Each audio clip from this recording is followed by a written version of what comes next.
Hello guys, thank you. Thank you for this day, a special day for me, celebrating my gift of life.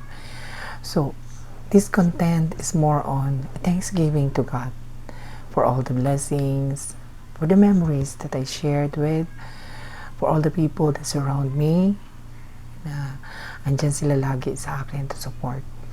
Maraming salamat Panginoon sa mga biyaya na pinagkaloob niyo po sa akin sa araw-araw. Maraming salamat sa mga taong nakapaligid sa akin. Sa parokya mismo, headed by our parish priest, Reverend Father Joseph Son. Sa lahat na nagbibigay saya, nagbibigay ng kanilang mga blessings. Maraming salamat Panginoon sa mga taong andyan lagi. Sana po sa araw-araw, kahit gaano man kahirap ang buhay na tatahakin ko, andyan po kayo. Send niyo po yung Holy Spirit for me. Thank you sa mga greetings especially.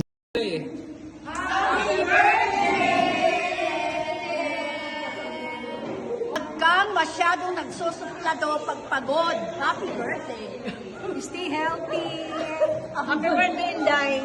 You're the best friend. We're proud of you. Okay, nakatakot ka sa Diyos.